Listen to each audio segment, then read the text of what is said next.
So ayan, magandang araw sa inyong lahat mga paps, mga boss, madam. So meron tayong gagawin dito isang Samsung Smart TV. Ito yung model niya. Kita natin. Kita ba? So yun yung kanyang model. Klaro ba? Bumabasa UF43 CU7000G. Then ang problema nito, ganito yung kanyang problema. Nakasaksak po yan. Wait, tayo natin yung backlight na iilaw siya. Auto shut off yung kanyang problema eh. Ayan o, di ba? Lumabas yung kanyang ilaw ng backlight. So kung apo-point tayo dito sa kanyang supply na sa pares panel, ayan. So nakailaw yung backlight dyan. So wala pa siyang supply hanggang sa namatay yung backlight. Then under naman siya ulit. Hintayin natin. Ayun o. So wala pa rin supply yung para sa panel, no? Nakatutok po tayo dyan. So ito yung kanyang sequence, on and off problem. Very common to issue kapag Samsung. So gawin natin, ito yung kanyang top board. Yan yung kanyang top board. Oh. So andito, pwede natin gawin dito sa may right side natin, pwede tayong mag-block, pwede din removing kasi meron po siyang connecting resistor dito. Then sa may kabilang side, hindi natin kailangan ng cutting kasi meron naman siyang connecting resistor din sa may kabilang side, sa may right natin. So wala po tayong makikita ng logo or picture dito kasi wala supply yung panel natin. So tayo natin bukas yung backlight. Yun, no? So, walang display, naka-dim lang siya. Ayun. So gawin natin is off muna natin yung unit. Tapos try nating tanggalin yung left side natin na side. Ayun. Yung dito, tanggalin natin yung ribbon. So isolate natin to. Tingnan natin kung makaka-under ba yung unit natin, no? Yung kabilang side niya. Tingnan natin kung magkaka-display siya or meron bang supply dito sa kanyang para sa top board or para sa panel. Isak natin ulit. Then bukas yung backlight. Tingnan natin kung merong supply. So yun, no? Meron siyang supply lumabas. 14.33 volts. Then hindi na po siya namamatay, nag-steady na po yung kanyang ilaw sa backlight, no? Yun, no? Kung may hang natin yung right side natin, pamagitan ng flex na to or ribbon, no? Tumunog na rin yung kanyang start up sounds, no? Lumabas yung supply para sa panel. So, ibig sabihin yan, may problema sa side na ito ng ating panel. So, tingnan natin, silipin natin kung meron siyang kalahating display. Ayun, meron siyang kalahating display pero tingnan nyo, meron po siyang var lines. Ayun, no? Ayun, nawala. So ayun, no?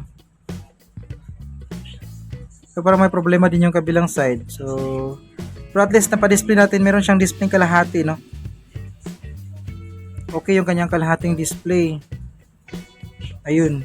So try muna natin i-isolate yung kabilang side. Dito, tayo natin i-isolate yung kabilang side kung makaka-display ba ng normal yung unit natin. Kasi yung kayang right side, meron na rin ano, yun, no? Parang may problema na rin. Kasi parang umuuga-uga yung kanyang ilaw. Ayan. So ito, troubleshoot muna natin, tapos balik tayo. No? Ayan, so continue tayo mga katekno. So balik na, troubleshoot na natin, di ba? Yung problema dito sa may right side natin. So ginawa ko, ito yung ginawa natin, niremove po natin yung mga connecting resistor, yung LC1, LC2 dito, tapos kasama na yung 8 clock signal niya. Ayan, kita nyo ba? Meron naman siyang level dito. Ayan, ito yung kanyang level, tapos meron siyang connecting resistor. Pinapuputulan eh. Pinagtatanggal po natin lahat yan. Ito po yung mga connecting resistor na fusible yan, 0 number, kanyang number, saka yung kanyang LC1, LC2 47 yung kanyang nakalagay sa may connecting resistor. So dinikit po natin yan para hindi siya mawala.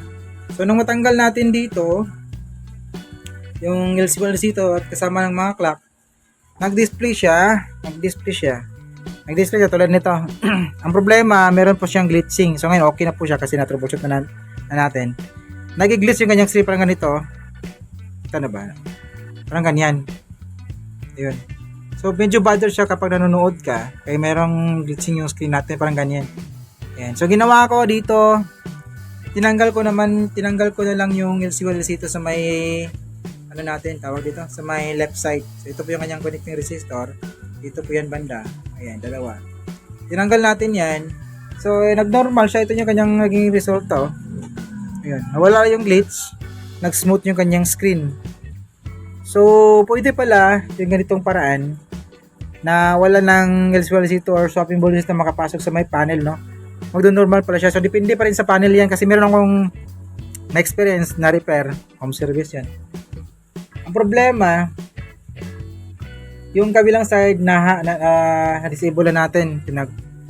Nag-removing tayo sa may, tulad nito, sa may left side po tayo. Sa may right side yan. Tapos, bar line siya. So, ginawa ko, tinanggal ko nung sa may right side, tinanggal ko yung LC1, tulad nito, LC1, LC2, yung swapping voltage niya, tinanggal natin. Pero, bar lines pa rin siya. So, depende siguro yan, yung ganito pala, depende sa tama ng panel, no? And depende na rin sa panel. Same model po yun dito, pero iwan ko lang hindi gumana yung ganitong paraan doon sa ginawa natin sa labas.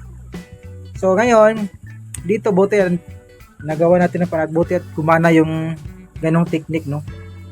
So, akala ko na makaroon siya ng bar line kasi wala na po makapasok na swapping voltage sa kanyang screen. So, buti na lang, tinanggalan natin ng swapping voltage. Nag-normal, nawala yung glitch.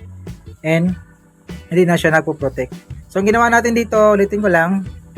Dito, tanggalan natin, S1, S2, tapos kasama na yung mga clock. 1 to 8. Dito, ang tinanggal lang natin is yung kanyang LC1, LC2, yung kanyang swapping voltage.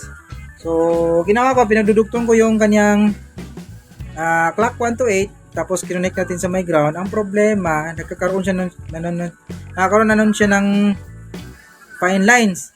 So, lumaki yung kanyang fine lines. So, tinanggal ko na lang, nung matanggal ko, nag-normal siya. So, ganun pala, kapag merong fine lines, pag dudugtungin yung kanyang clock, magno-normal siya. Connect to ground, magno-normal siya. Pero kung normal yung kanyang pagkatapos mo mag-remove, tapos normal yung kanyang screen, walang fine lines, tapos gagawin mo is pagdudugtungin yung kanyang mga clock papuntang ground, magkaroon po siya ng fine lines. So, baliktad pala yung kanyang resulta.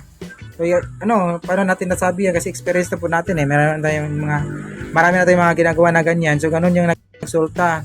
Meron akong service kahapon. Smooth naman yung kanyang screen, pero nung dudugtungin ko yung kanyang mga CKV lines or clock, nagkaroon po siya ng fine lines. So, tinanggal ko na lang.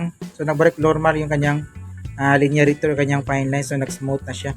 So, tinanggal ko na. Hindi ko na pinagdudugtong. So, paano natin sabi yung ganong setup?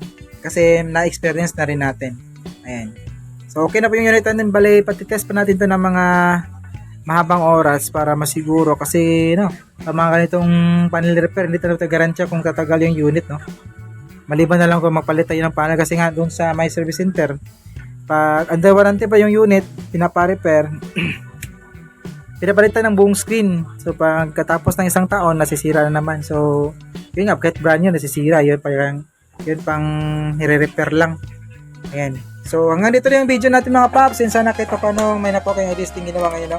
Make it with us always. This is your service Brian Cosip Tech. See you in our next video.